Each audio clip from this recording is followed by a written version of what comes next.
Bendiga, hermanos. Dios les bendiga. Amén. Qué bueno volver a verlos en este nuevo año.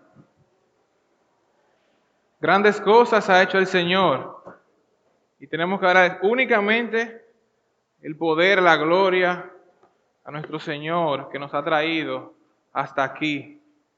Y si Él nos trajo hasta aquí, es con un propósito.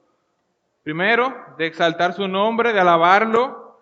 Y segundo, de buscar en su palabra cuál es el mensaje que Él tiene para nosotros en esta mañana. Amén. Amén.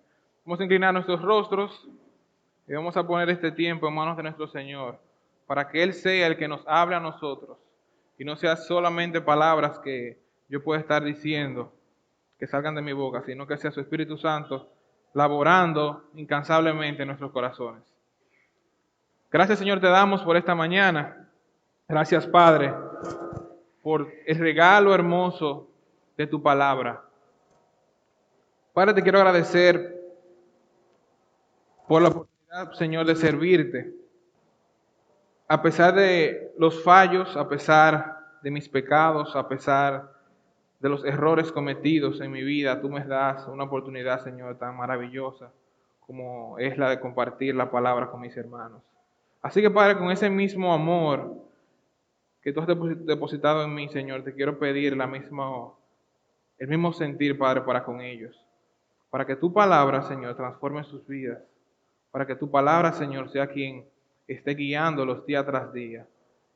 Y que sea, Padre, un principio de año donde podamos ver, Señor, que aunque un evangelio, un libro como Juan, escrito hace tanto tiempo, todavía tiene en nuestras vidas un mensaje nuevo, un mensaje fresco para transformar nuestro entendimiento, cambiar nuestros corazones y hacernos, Padre, a la manera como tú quieres que seamos en nuestro andar, en nuestro caminar, en nuestro peregrinaje aquí en la tierra, Señor. Gracias, Padre, te damos y queremos alabarte y glorificarte con todo lo que hacemos, Señor. En el nombre de Jesús. Amén. Cuando estábamos el año pasado, cuando estábamos reunidos para ver qué libro íbamos a tratar en este año y qué epístola, regularmente lo que hablamos y hemos predicado son epístolas, nos dimos cuenta de la necesidad que tenía nuestra iglesia, no solamente de conocer el Evangelio, sino también de entenderlo y predicar el Evangelio.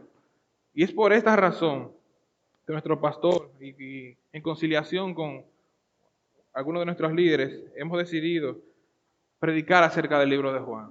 El Evangelio de Juan, como pudieron ver la semana pasada, es un evangelio, de los 4 evangelios, es un evangelio que se sale un poco de la norma, sale un poco de lo que es el conocimiento de la genealogía de Jesús, de hablar de hechos de Jesús, de llevar a Jesús de día tras día y ver cuáles eran las cosas que Jesús hacía. El Evangelio de Juan es un evangelio que tiene un propósito fundamental y él mismo como autor lo describe. El propósito del libro de Juan, como dice más adelante, lo vamos a ver, es para que crean en el Hijo, es Cristo Jesús. Así que vamos a poner nuestros corazones en disposición de que si entendemos hoy en día que creemos en Cristo Jesús, vamos a ver a Cristo Jesús de una manera diferente que tal vez nunca en nuestras vidas lo hemos visto así. Renovar nuestro entendimiento de lo que conocemos muchas veces es más difícil que entenderlo de una primera vez. Entonces hoy en esta mañana vamos a buscar el Evangelio de Juan. Vamos a ver el capítulo 1, en el verso 1 hasta el 18. Esta porción vamos a dividirla en 2 predicaciones para tratar los detalles de esta porción desde 2 ópticas diferentes. Primero vamos a ver en el día de hoy lo que es la encarnación de nuestro Señor Jesucristo. Cómo el Dios Todopoderoso se encarna, se vuelve carne para venir a nosotros. ¿Por qué razón Cristo, estando a la diestra del Padre, viene hacia la tierra a encarnarse, a volverse carne, a volverse uno de nosotros, con el propósito de llevarnos a salvación? Es lo que entendemos hasta el día de hoy. nos han predicado siempre esta misma porción y lo entendemos siempre desde la misma óptica. Él estaba en el trono y por amor a nosotros decide venir a la tierra, a morir un día por nosotros, venir a ministrar y llevar nuestros pecados en la cruz y hacernos a sí mismo hijos y coherederos del reino. Pero vamos a ver cómo Juan nos lo está tratando. Y leemos en el verso 1, dice: en el principio era el Verbo, y el Verbo era con Dios, y el Verbo era Dios. Este era en el principio con Dios. Todas las cosas por Él fueron hechas, y sin Él nada de lo que ha sido hecho fue hecho.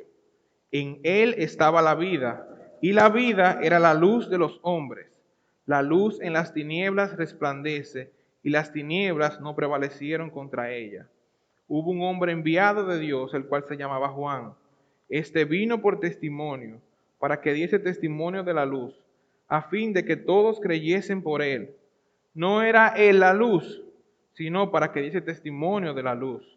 Aquella luz verdadera que alumbra a todo hombre, venía a este mundo. En el mundo estaba, y el mundo por él fue hecho, pero el mundo no le conoció. A lo suyo vino, y los suyos no le recibieron. Mas todos los que le recibieron, a los que creen en su nombre, les dio potestad de ser hechos hijos de Dios, los cuales no son engendrados de sangre, ni de voluntad de carne, ni de voluntad de varón, sino de Dios. Y aquel Verbo fue hecho carne, y habitó entre nosotros, y vimos su gloria como del unigénito del Padre, lleno de gracia y de verdad. Juan dio testimonio de él y clamó diciendo: este es de quien yo decía, el que viene después de mí es antes de mí, porque era primero que yo. Porque de su plenitud tomamos todos, y gracia sobre gracia, pues la ley por medio de Moisés fue dada, pero la gracia y la verdad vinieron por medio de Jesucristo. A Dios nadie le vio jamás. El unigénito Hijo que está en el seno del Padre, Él le ha dado a conocer. Y vamos a poner nuestro dedo en un versículo. Vamos a ver el verso 14.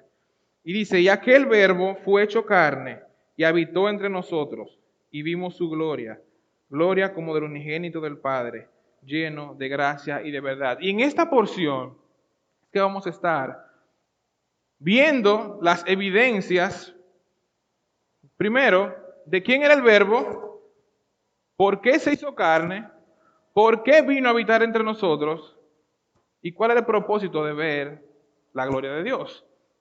Así que, primero vamos a definir los primeros versos. ¿Quién es el Verbo? ¿Por qué habla Juan acerca de este personaje, el Verbo? Hasta ahora nunca en la Biblia habíamos visto esa palabra, el Verbo. Y cuando leemos el original de Juan, encontramos una palabra en griego. Es la palabra logos.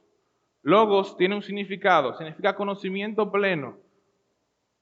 Es algo descrito no solamente para los autores o para los lectores griegos, sino desde que empezamos a leer y vemos que dice en el principio, todo judío sabía de qué se estaba tratando. Cuando dicen en el principio, todo judío se va directamente a la creación, tienen que irse obligatoriamente a la creación. ¿Cómo comienza Génesis? Génesis habla a sí mismo, dice en el principio creó Dios los cielos y la tierra. Es la misma palabra.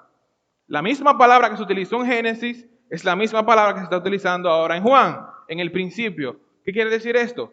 Que tenemos que remontarnos a la creación para poder hablar acerca de quién es el Verbo y de dónde proviene este nombre del Verbo. Primero notar algunas evidencias. Dice que en el Verbo estaba en el principio. ¿Qué quiere decir esto? Que en la creación ya el Verbo estaba ahí. Y dice que el Verbo estaba con Dios. Pero no solamente dice eso, dice que el Verbo era Dios. ¿Tienen sus hojas todos? Vamos a empezar a llenar. Dice el Verbo es Dios y el Verbo era con Dios. Judíos, entender que había otro Dios que no fuera Jehová, que no fuera Yahvé. Eso era una declaración de guerra. Hasta el momento, ¿qué decía Deuteronomio? ¿Qué decía Éxodo? ¿Qué es lo que le enseñaban los padres a los hijos? Jehová es el Señor. Jehová uno es. Y ahora viene Juan y está hablando de que había alguien que estaba con Dios en el momento de la creación. Qué raro se escucha esto. Para nosotros que estamos después de Cristo, es fácil entender, nos han enseñado que hay un Dios trino, Dios Padre, Hijo y Espíritu Santo. Pero vamos a remontarnos al momento cuando esto se escribió. Es difícil de entender que a ti te enseñen una cosa un día y de otro día venga otra persona, por buena y a primera, a quererte enseñar que Dios no es uno solo, sino que hay otra persona en comunión con Dios y que es también Dios. Cuando habla de que el verbo era con Dios, la palabra correcta utilizada en el griego es que el verbo estaba cara a cara con Dios. Imagínense esta dupla, Dios Padre y Dios Hijo, cara a cara.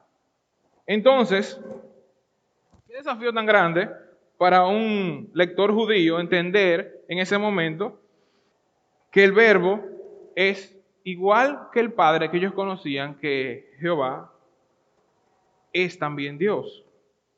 Dice, este era en el principio con Dios y todas las cosas por Él fueron hechas.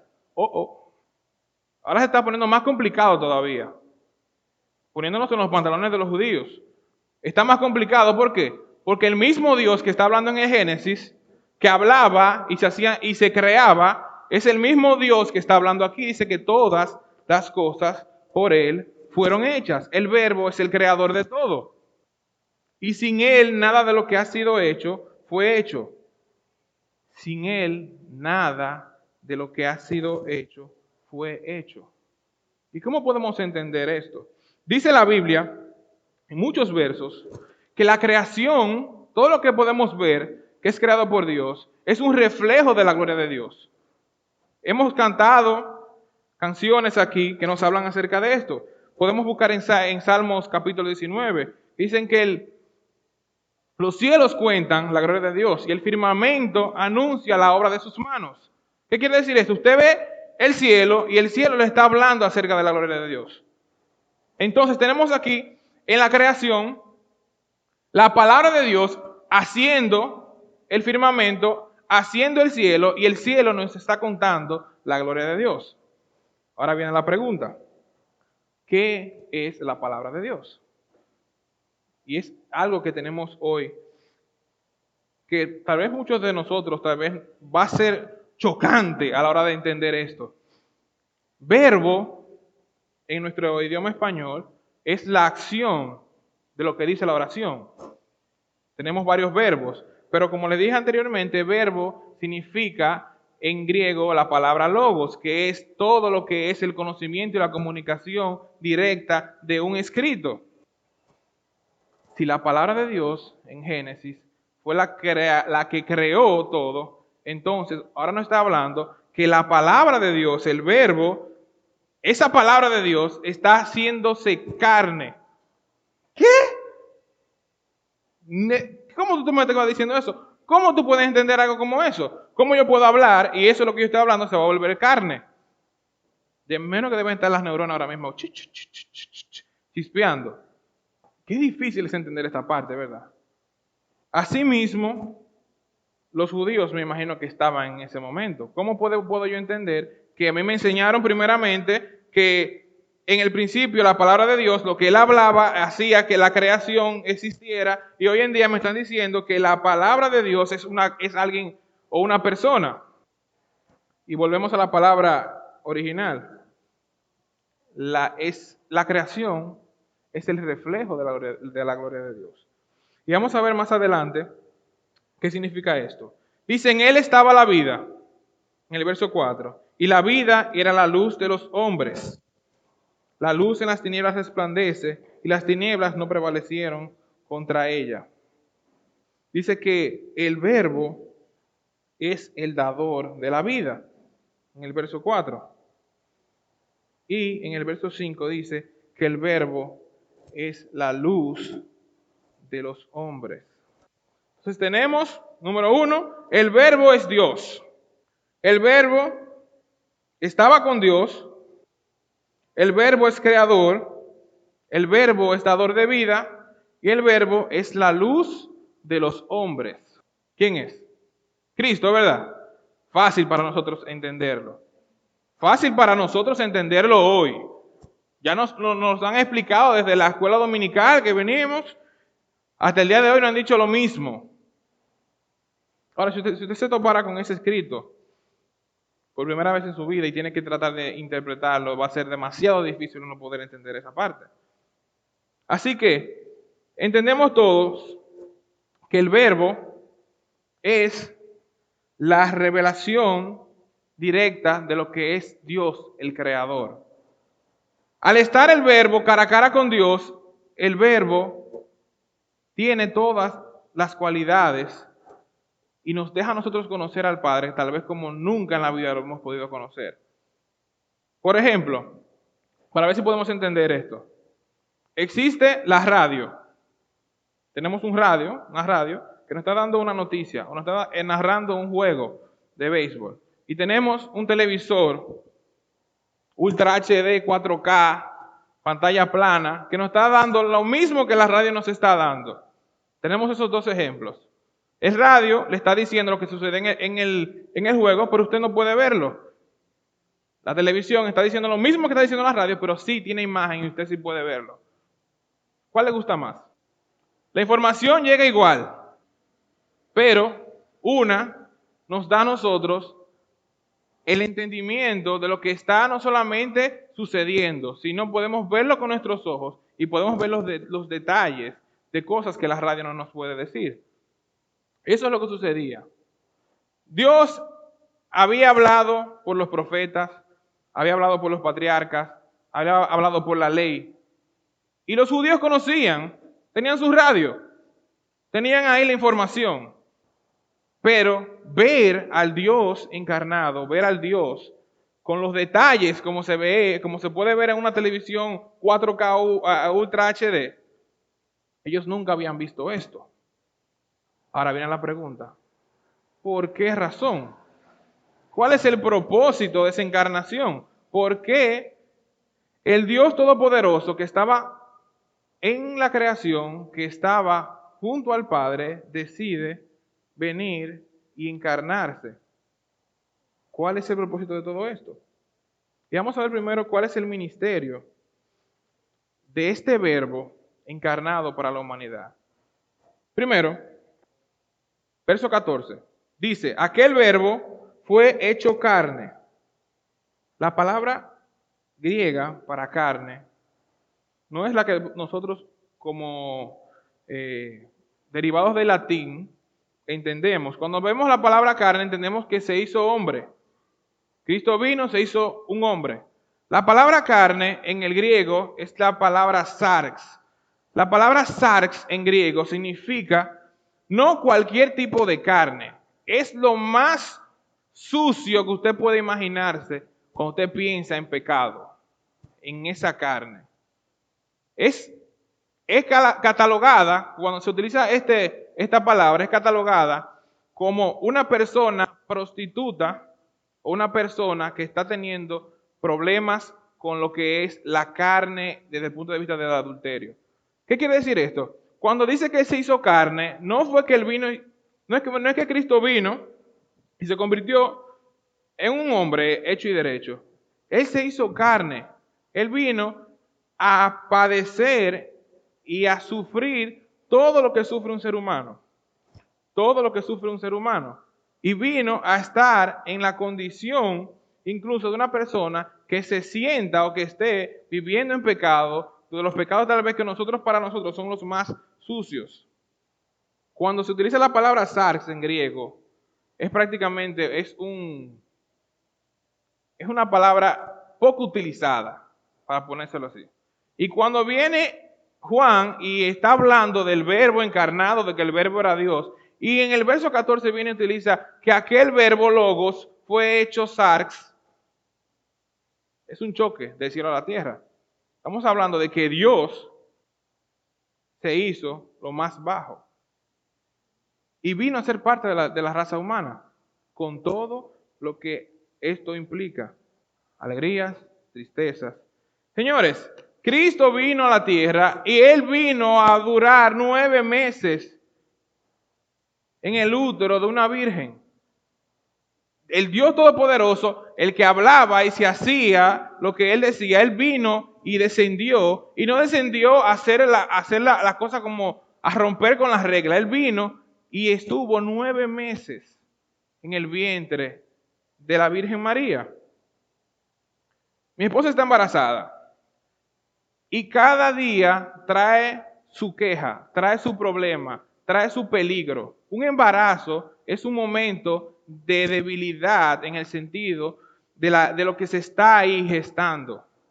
Cualquier cosa, cualquier brinquito, cualquier mal golpe puede hacer de que ese niño se pierda, de que el embarazo se pierda.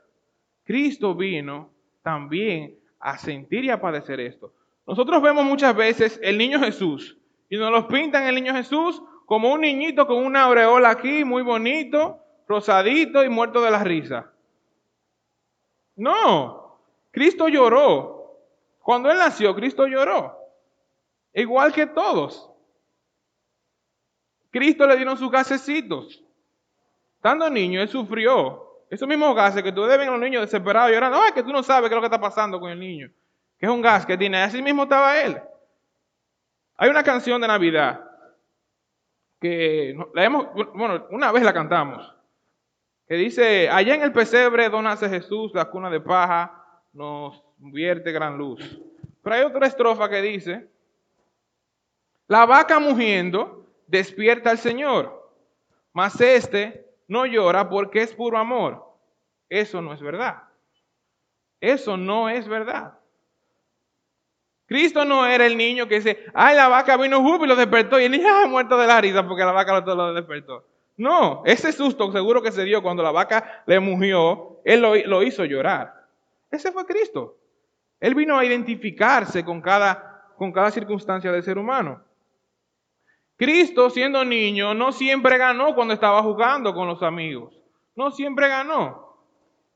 Si Cristo hubiese jugado a las escondidas, lo encuentran también, igual. Si hubiese jugado de topar, le topan igualito que a nosotros. No, él no iba a atravesar una pared, para que no me topen. Él vino a sentir cada circunstancia de lo que el ser humano está viviendo. Él vino a ser sarx. Esa carne fue la que Él vino a identificar. Ustedes hubiesen visto, si el niño Jesús hubiese nacido en la maternidad del Cabral Ibáez, ustedes no iban a encontrar, mira, a veces el niño Jesús, velo ahí, que tiene la aureola, ese mismo. No. Dice que cuando los pastores se le aparecieron los ángeles, le dicen que iban a ver el niño cubierto en pañales y acostado en un pesebre, cubierto en pañales. Todos los niños judíos de la época estaban cubiertos en pañales, todos. Entonces era un niño común y corriente. Y así dice en Lucas 2, 52, dice: y Jesús crecía en sabiduría, en estatura y en gracia para con Dios y con los hombres. No era algo que estaba fuera de lo común. Él crecía para con Dios y para con los hombres. Mira, ese niño está creciendo, está muy bien creciendo. Cualquier hombre hubiese visto a Jesús en su niñez, en su adolescencia, era un niño que estaba creciendo, conforme a lo que los hombres dicen, como debe de crecer. Jesús dependía de sus padres para su enseñanza. Jesús, el creador del cielo y de la tierra, el que hablaba, vuelvo y repito, el que hablaba y se hacían las cosas, tuvo que venir a la tierra a aprender alfabeto hebreo, alfabeto arameo, a aprender en una escuela. Ese mismo Dios tuvo que venir a aprender, a sentarse, a coger clase. Alguien una vez dijo: aquel que habló y trajo el universo a la existencia, tuvo que aprender el alfabeto hebreo, tal vez arameo, tuvo que aprender a decir papá, tuvo que aprender a decir mamá, como cualquiera de nuestros hijos. Si él hubiese estado en República Dominicana en el tiempo que yo era niño, hubiese tenido su libro de Nacho ahí abajo. Yo me imagino a Cristo con su libro de Nacho ahí para aprender a decir mi mamá me ama. Igual que cualquier niño. Igual. Y número 2, el verbo se hizo carne, pero el verbo habitó entre nosotros. Y aquí vamos a detenernos un momento para explicar esta porción. Es una porción trascendental para poder entender el ministerio de aquel verbo. La palabra eskenosen en el griego no significa lo que nosotros queremos como habitó. Cuando nosotros escuchamos la palabra que él vino y habitó, entendemos de que él vino y se mudó a la tierra. Para un hebreo, para un judío, esa palabra era una palabra única. Cuando ellos entendían esa palabra, significaba armar la tienda. Y cuando ellos hablaban de armar la tienda, tenían que irse obligatoriamente al Éxodo. Cuando le hablan de armar la tienda, ¿quiénes de aquí han armado una tienda de campaña? Pero no de la que sean porque se arman, sino una que haya que armarla con palos y poner una lona y todo eso. ¿La han armado? Eso sí es difícil, muy difícil. Porque la que viene con los palitos hechos, tú nada más lo armas, y eso viene con su instrucción. Pero la que es con la lona, esa es muy difícil de armar. Yo tuve que armar eso, porque yo duré como 7 años o 10 años casi en los scouts. Y todo eso era para mí algo muy común. Pero la tienda de la que estamos hablando, vamos a irnos ahora al Éxodo. Vamos a buscar el libro de Éxodo. Y vamos a ver de qué tienda están hablando ahí. La tienda que se habla es lo que conocemos como el tabernáculo de reunión. Vamos a buscar Éxodo. Y vamos a ver algunos versos de Éxodo. Primero vamos a buscar Éxodo capítulo 25. Cuando hablamos acerca del tabernáculo de reunión, el tabernáculo de reunión era una tienda como la que le dije. Era una tienda hecha de tela, con cables, con armazón de palos, que se quitaba conforme a lo que decía el Señor a la hora de moverse en el transcurso de los 40 años que duraron en el desierto. El Señor se movía, la nube se movía aquí, o la columna de fuego se movía aquí, ahí venían, armaban la tienda, el tabernáculo, y alrededor se unía todo lo que era el pueblo hebreo. Dice en el capítulo 25, verso 8, dice, y harán un santuario para mí, y habitaré en medio de ellos, conforme a todo lo que yo te muestre, el diseño del tabernáculo y el diseño de todos sus utensilios, así lo haréis. Y luego de ahí, de ese capítulo 25, verso 8 a 9, todo lo que continúa hablando en el libro de Éxodo son los detalles de lo que se tenía que hacer ahí dentro. De cómo debió de hacerse cada detalle físico y espiritual de lo que se iba a utilizar en esa tienda. Hasta el verso 40 todavía seguimos viendo, al final del libro, seguimos viendo detalles de las cosas que sucedían en esta tienda. Ahora, ¿cuál era el propósito de esta tienda? Dice en el Éxodo capítulo 29, hablando acerca de la reunión que se tenía que hacer ahí,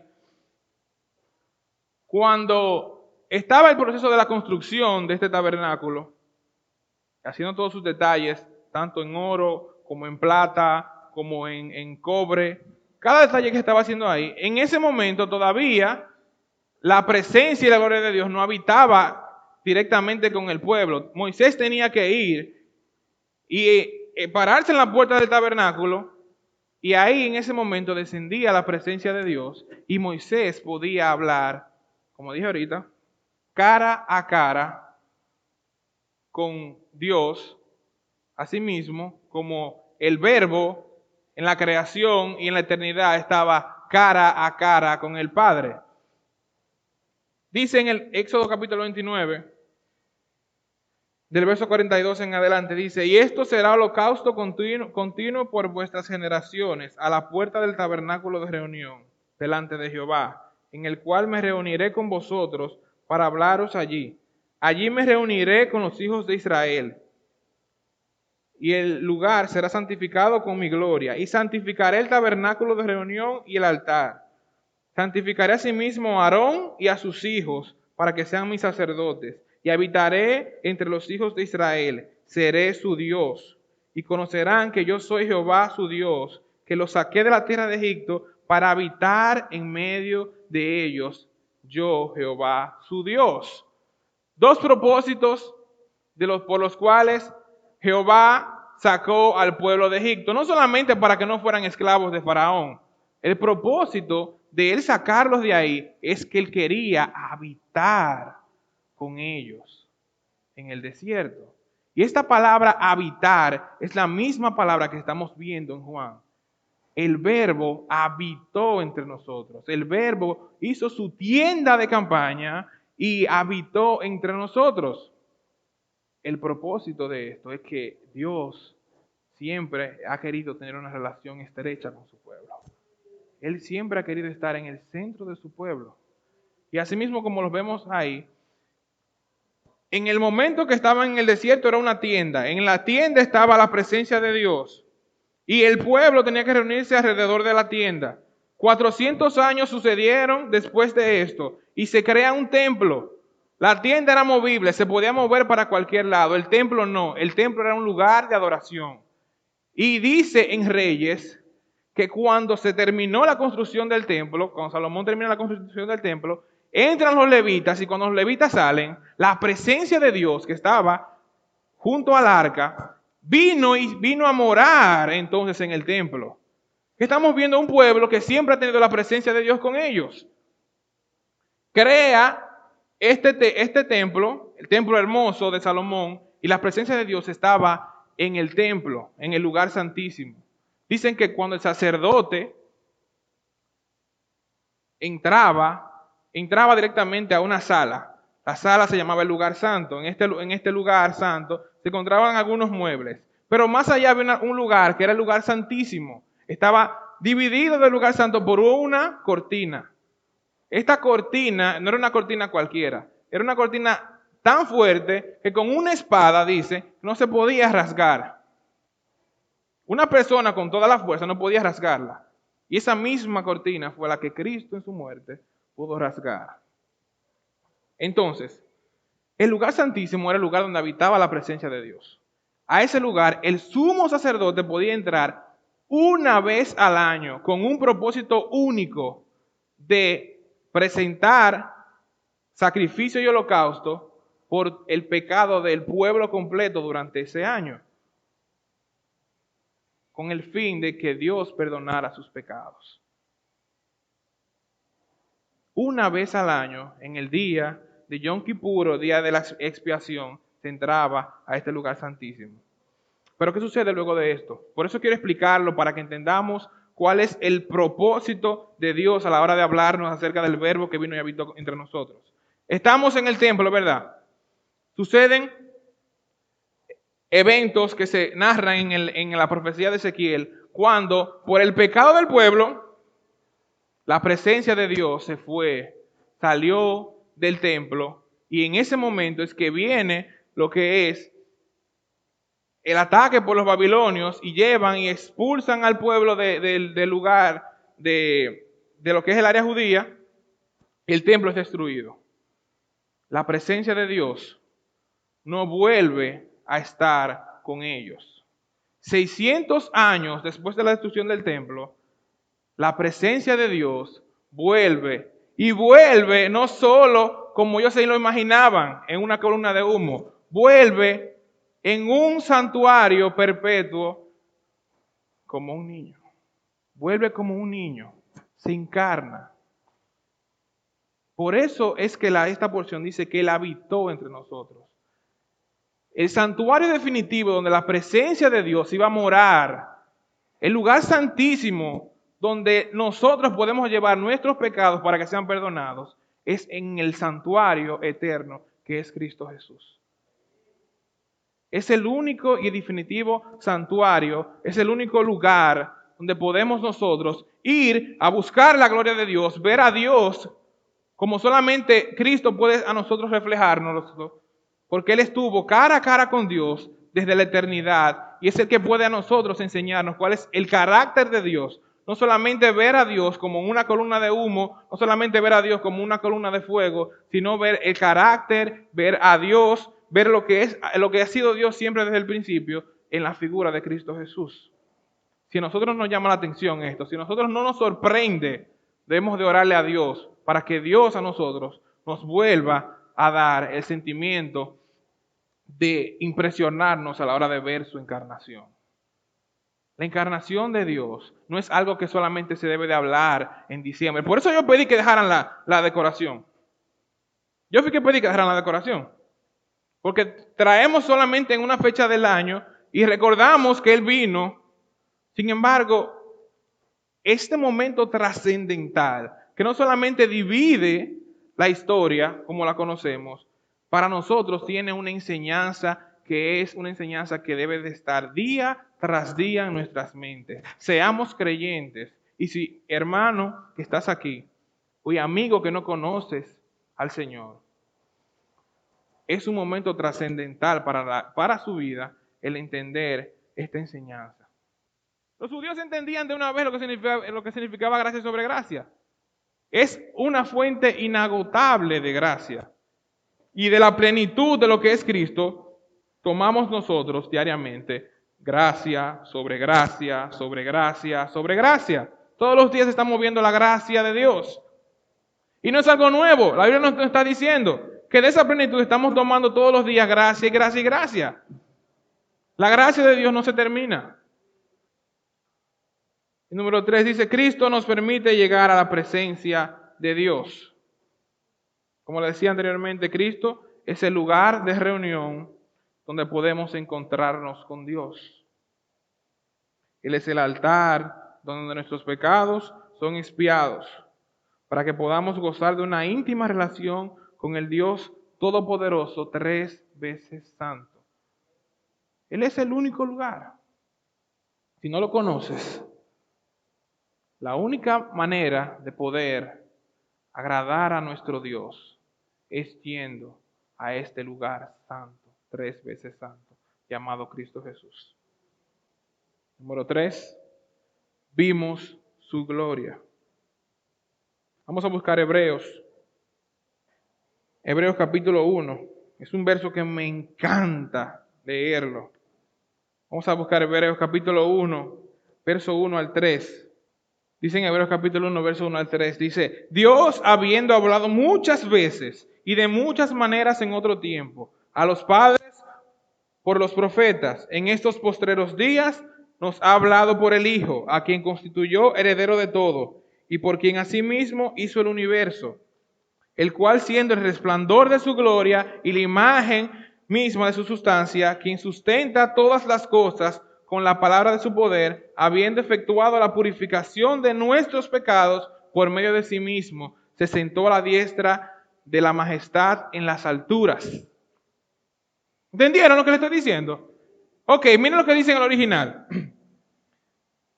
En estos postreros días nos ha hablado por el Hijo. Cuando dice por el Hijo, entendemos que es Cristo hablando. La palabra de Dios que en la antigüedad se le entregaba a los profetas, Dios le está hablando a través de un idioma llamado el Hijo. Mucha gente escucha, por ejemplo, y puede decir, tenemos a Jonathan, que es bilingüe. Jonathan se expresa mejor en inglés. Jonathan se da a entender mejor cuando él habla en inglés. Asimismo, es la temática que se está hablando aquí. Dios, el Padre, está hablándonos en Hijo. En Hijo. El idioma perfecto para Él hacernos entender a nosotros es en Hijo. Si queremos hablar el idioma de Dios, tenemos que irnos al Hijo. Porque el Hijo es la revelación perfecta de lo que Dios es. Por eso es que Felipe le pregunta al Señor, muéstranos al Padre. Con eso nos basta. O sea, le está preguntando a Cristo, muéstranos al Padre. Y Cristo le responde, tanto tiempo tengo entre ustedes y no me conocen. El que me ha visto a mí, ha visto al Padre. Pero nos vamos muchos de nosotros a la parte física. Sin embargo, Cristo está hablándole a nuestro espíritu. ¿Quién ha visto a Cristo? ¿Quién ha estudiado a Cristo? ¿Quién ha visto cómo Cristo es? Ha visto al Padre. Por eso es que no podemos dejar nunca de querer ser cada día más como Cristo. Y para eso tenemos que estudiar a Cristo. Tenemos que enfocarnos en Cristo. Y como les hablaba al principio, como líderes queremos que la congregación, que nuestros hermanos que están aquí, estudien a Cristo. Nuestra iglesia necesita estudiar a Cristo. Si queremos ser como Cristo, tenemos que estudiar a Cristo. Y por esa razón es que estamos viendo y estudiando el libro de Juan. Vamos a ver a Cristo. Y vamos a ver a Cristo como el Hijo unigénito de Dios. Si eso no es trascendental para su vida, tenemos que orar mucho. Dice en el segundo punto, Cristo es la revelación del carácter de Dios. Y este verso, creo que lo hemos visto anteriormente. Vamos a buscar Juan 14:8. Y ahí está el verso que le estaba hablando. Felipe le dijo al Señor, muéstranos al Padre y nos basta. Jesús le dijo, tanto tiempo hace que estoy con vosotros, me has conocido, Felipe. El que me ha visto a mí, ha visto al Padre. ¿Cómo pues dices tú, muéstranos al Padre? Y antes de eso, yo estaba teniendo una conversación. Y Jesús le había dicho antes de eso, yo soy el camino, la verdad y la vida. Nadie viene al Padre sino por mí. Este verso lo hemos visto, nos han enseñado. Cuando nos enseñan el Evangelio, volvemos y tratamos este tema. Pero hay que entender el contexto de lo que se está tratando aquí. Cristo no solamente es el material físico para poder llegar al Padre, para poder anhelar y querer ver al Padre. Cristo no solamente es un mecanismo para poder llegar. Conocer a Cristo es ya conocer al Padre. ¿Qué sucede? Que muchos de nosotros idealizamos al Padre como el final de la meta. Queremos llegar a ver ese resplandor de Dios. Sin embargo, la sustancia, como dice en Hebreos, de su gloria ya estaba con nosotros y vino y se encarnó y nos vino a mostrar el resplandor de esa gloria de Dios. Si queremos anhelar llegar a ver al Padre, el Padre nos va a enviar otra vez a donde Cristo. Así que, si queremos conocer al final de nuestra vida al Padre, tenemos que hoy conocer a Cristo Jesús. Si usted quiere que su vida llegue a ese trono celestial, debe de conocer hoy a Cristo Jesús. Por eso es que únicamente es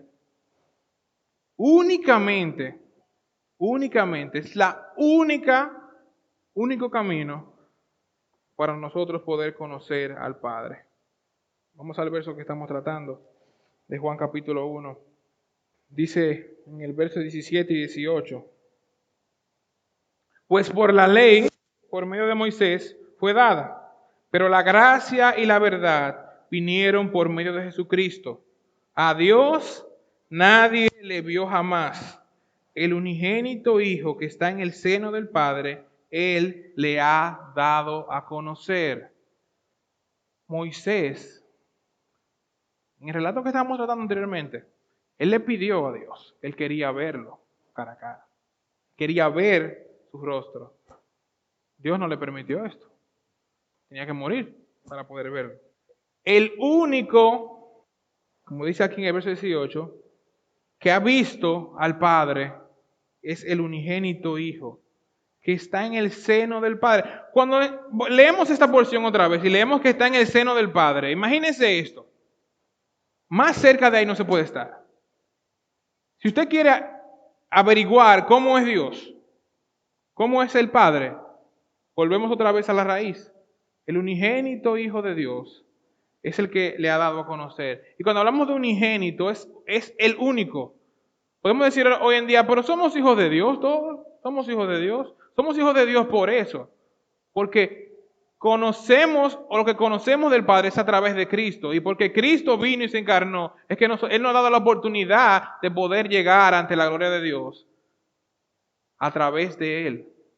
El pueblo judío no podía ver a Dios, no podía llegar, sino era a través del tabernáculo. Hoy nosotros no podemos llegar a la presencia de Dios, sino es a través de Jesucristo. Por eso es que oramos y decimos al final de la oración, en Cristo Jesús. Porque nuestra oración no llega al Padre, sino es a través de Cristo Jesús. Lo que tenemos físico y espiritual es a través de Cristo Jesús. Y cuando vemos esto, nosotros, los que ya somos hijos de Dios, a través de Cristo Jesús, tenemos otra cosa que evaluar. Y es el aprendizaje de esta porción. Cristo estaba en los cielos, ¿verdad?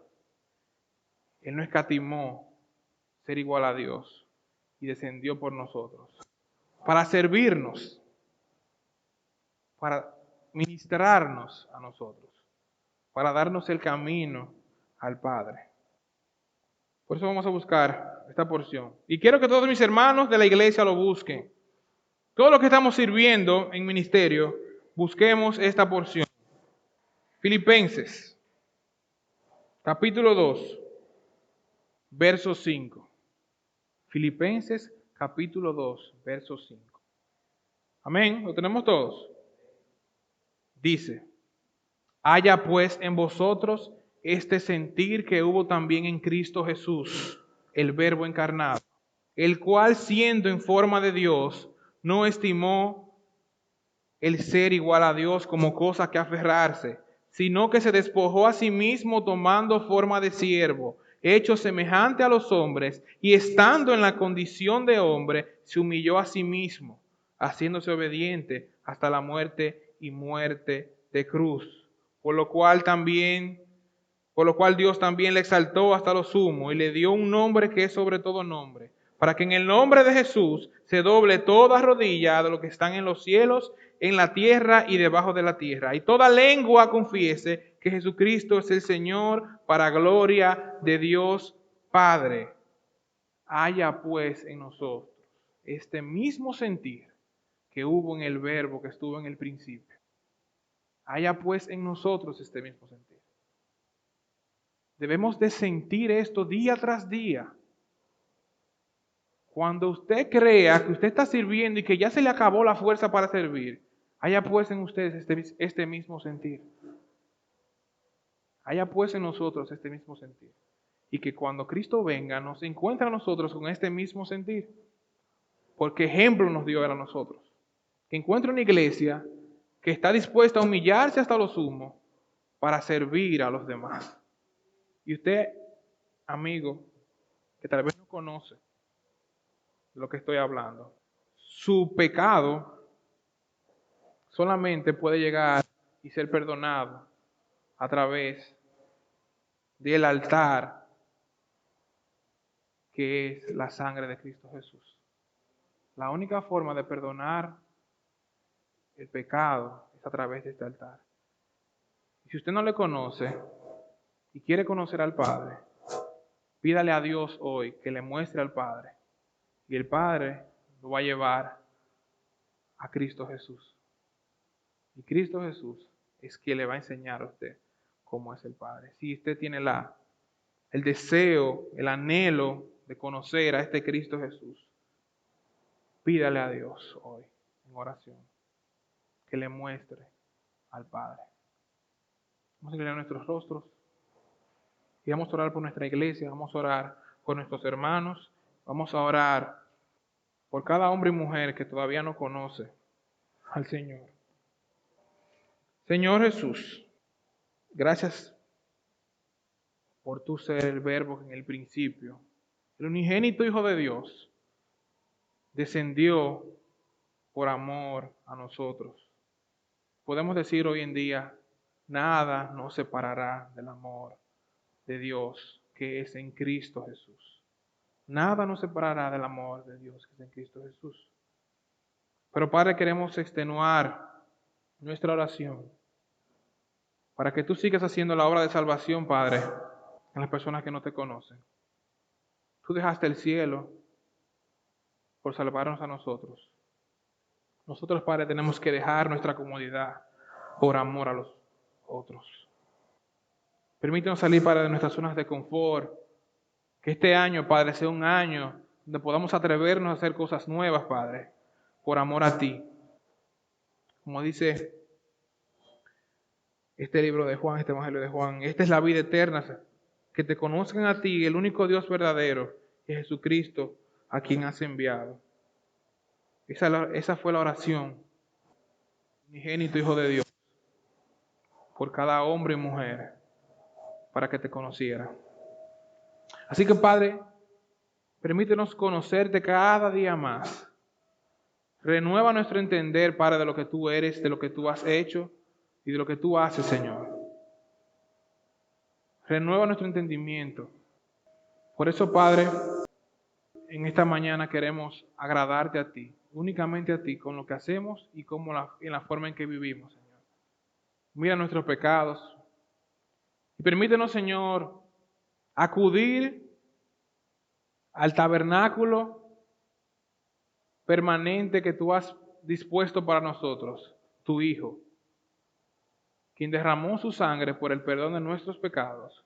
Permítenos, Señor, acudir a Él para aprender de ti, para ver tu gloria, Señor, y expiar, Padre, cada uno de nuestros pecados y poder agradarte a ti como solamente Cristo lo ha podido hacer. Gracias, Padre, te damos por esta mañana. Gracias, Padre, por tu palabra.